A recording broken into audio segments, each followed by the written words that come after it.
They always tell us to never take candy from strangers. But what happens if we do? So this happened when I was a kid, a 5-year-old or so. I was playing outside in a closed-off tiny apartment complex. It was midday-ish. Most of the people are either already inside having lunch or getting inside. Basically, the streets, neighborhood were clearing up, and no one was to be seen. But somehow, here I was, still outside playing with my 2 friends. None of our parents called for us to go home, so we stayed. After this, you can probably imagine what happened. 2 people approached us, a female in her 20s with a 13-year-old girl. We talked. The older female did all the talking. The little girl didn't say a thing. I don't recall the context of the conversation or how we ended up following them, but what I remember is that they took us to our nearby local convenience store to buy us candy. Obviously, as a child, you can't say no to a big bag of candy. It was really a lot of candy. And it was my favorite brand too at the time, Caprice Caramels. Somehow the convenience store owner didn't think twice about who's this stranger. You would think at least he would ask for this stranger's name or her relation to us the kids. We viewed him as an uncle.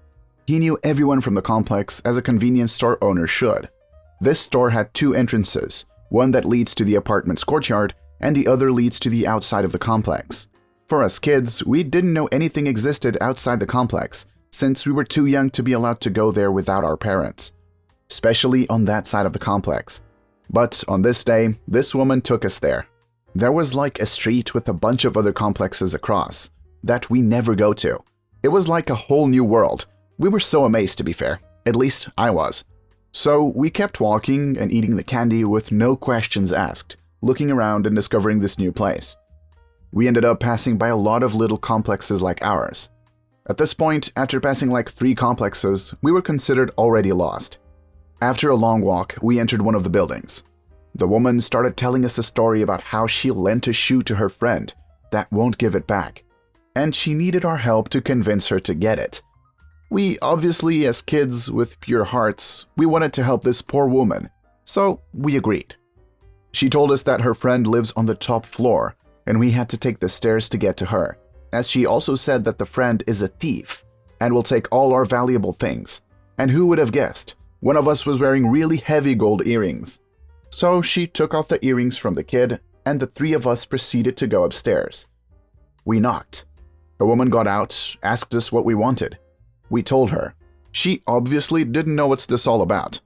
Funny enough, she thought we were just trolls and started yelling at us and closed the door in our faces, not questioning what these kids are really doing or where did they come from. So we got confused and went downstairs to tell the woman what happened. And, as predicted, the woman was gone. And then it clicked in our minds that what happened is bad. The girl who got her earrings stolen started crying. At this point, we were far from home. We were lost. But at least we had candy. This is the part where the smart hero in me comes out. Till this day, I'm still so proud of my inner child. Without her, I can't even imagine what would have happened to us. After all the crying, it was time to get it together and find a way home. And you would have never guessed how I figured it out. All we did is follow the trash. Yes. Remember when I told you it was a really big bag of Caprice caramels? So when we were eating, we left a trail of candy wrappers. So we followed that and got home safely. Now, thinking about it, this really sounds like something out of a cartoon. Maybe I learned it from one, who knows? What happened after we got home? Somehow, after all this had happened, no one bat an eye, like we were never gone. We took the crying girl back home first. Her mom immediately asked her where the earrings were, not even where she was or anything, as negligent as it sounds. The third girl and I went home too. I didn't say a thing after seeing the crying girl getting her ass whooped. Nope, and my mom also didn't ask a thing either. So that worked out well. But later that day, my dad got home, and as routine, I always ran to my dad and told him all my adventures of that day. So today was no different, and the urge of being proud of got me. Because in my mind, I was like, I did a good job, I should tell Dad. My dad listened, didn't do anything, didn't even get pissed at me. But he went straight to my mom. And yes, a huge argument happened. Poor mom didn't know a thing, but got yelled at so hard. I still feel bad to this day. So this is how I survived a kidnapping, theft. I don't even know what that was anymore. To this day, I've never heard of a story like mine near where I live. To be fair, never told anyone and asked either, and I don't think the people who did this were ever caught.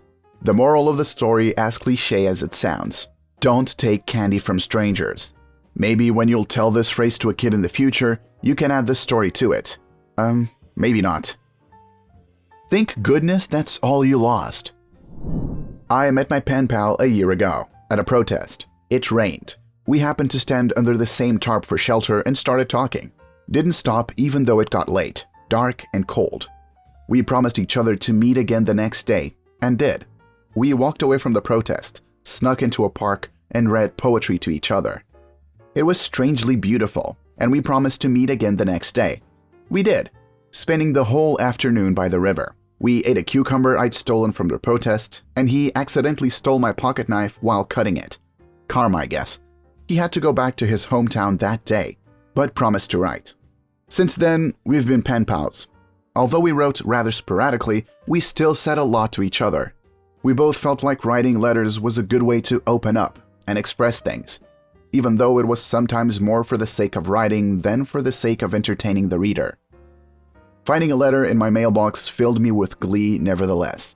I honestly loved reading his letters, every single one, no matter how short or chaotic. We talked about meeting up, but then the whole pandemic happened.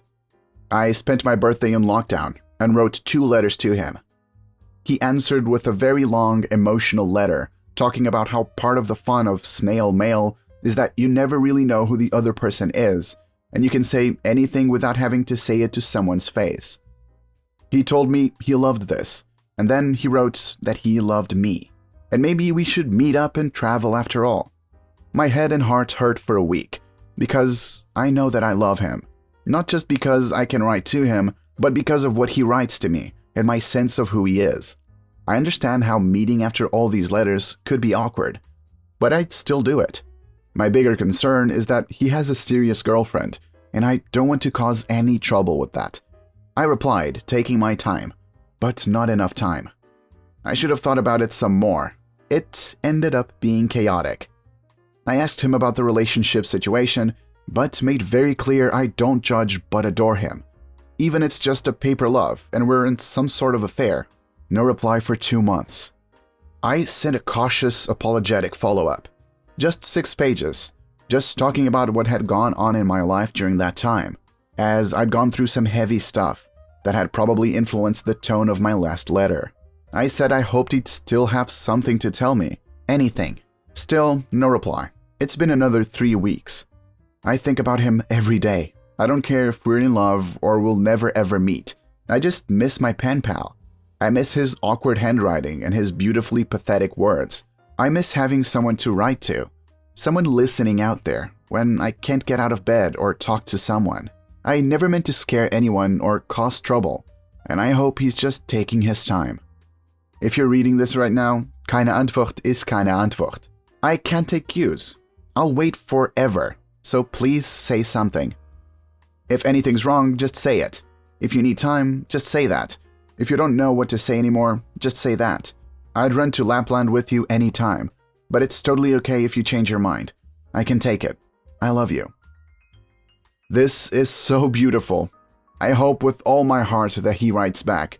All my heart. Wait, it's a guy or girl? And whatever, one of you need to see if you can get her number. It's a guy, and I have his number actually, but we both don't really use our phones and only texted once to send each other our addresses. Would be a little weird to suddenly call and possibly a little pressuring, no? What would you do? So, me and my boyfriend started dating in college. He is Asian and I am Middle Eastern. After dating for a couple of months, we decided to meet each other's parents. So his parents invited me over for dinner. Now, I am Muslim, which is the reason I don't eat meat that isn't halal, and he knows that. Since we go out to eat sometimes, I always order vegan food, or food that doesn't include meat. He has always been considered, and showed respect by going to restaurants that doesn't sell non-halal meat. He always makes sure to buy me vegan noodles so we can eat them together. These were small gestures. When his family invited me, I thought that he told them about my eating manners, and that they would take it into account. But when I arrived, they made Korean food, where there was pork meat in, and other food had small bits of chicken in it. So I couldn't eat any of the food. I first politely told them I couldn't eat the food because it was against my religion. But in an unexpected way, they got offended. They started calling me out to be a racist, which is not true. I left crying. I ran to the nearest bus station and called my brother to pick me up. My boyfriend ran after me but couldn't keep up. After I got home, he kept calling me and texting me. I didn't answer, but then he showed to my doorstep and we talked through my window. To keep it short, we made up, but I still haven't spoken to his family. I'm sorry that this happened to you, and I'm glad you actually took the time to talk to your boyfriend about this. A little background. My husband and I are Halloween fanatics. We've built so much and we collected so much that we're developing a business plan to have a seasonal Halloween business. One of the things we built is an oversized coffin, with the part that would house the upper body portion of the body open, and we affixed a skeleton and foam insulation, so we use it as a beer cooler during parties. Skelly, as we call him, comes out for every party. Christmas party, Skelly wears a Santa hat. For my daughter's wedding reception, he wore a bridal veil. Springtime, he wore bunny ears. You get the idea. Anyway, in our house at that time, a 1920s craftsman, we only had storage under the house, in an unlit crawl space, so you have to use a flashlight. So Skelly and a bunch of other decoration totes were stored in the crawl space. We also have a form that looks like a person that has been wrapped as if by a spider, and huge spider, a plastic-wrapped body, along with a bunch of other larger skeletons that won't fit into the bins. So, the first really cold day of the year, the heat goes out, of course, but we see an HVAC repair van up the street. My husband goes and talks with the gentleman, and the repair guy agrees to come up to our house after he's done where he is. He arrives a few minutes later, and my husband shows him to the crawl space, where the unit is. And husband returns to the living room. And then we hear a scream, like a blood-curdling scream.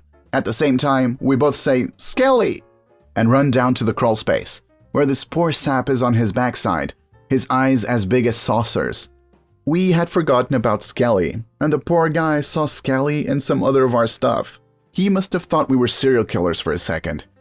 Anyway, guy recovered. We all laughed. Us much more than him, and he fixed the heating problem. I wonder what went through his mind when he saw that, considering they randomly walked up to him and asked him to check out their heater. Man could be excused for thinking they meant to do him in. It's weird, but I think I would find an empty coffin more ominous than a filled one. When I was about 12, I made a replica of myself, sewed it, put it in my clothes. I had fun designing the angles of my face. I found some fiber just like my hair in a weaving shop. We set her in a chair looking out the window. She looked real from the back. Scared a lot of people. We were watching Guardians of the Galaxy Volume 2. There is this green insect humanoid alien called Mantis that gets called ugly by one of the main characters all throughout the movie. While watching, I said something along the lines of, "Pfft, I don't even think she's ugly.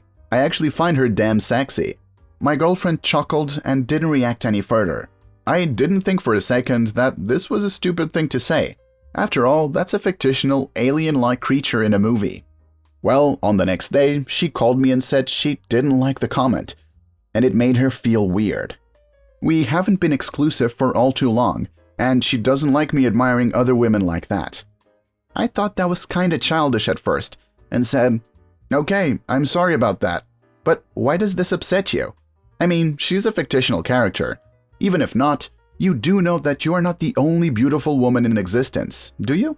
I don't know why these things come to my head and why I speak them before realizing how stupid it is. Now she is pissed.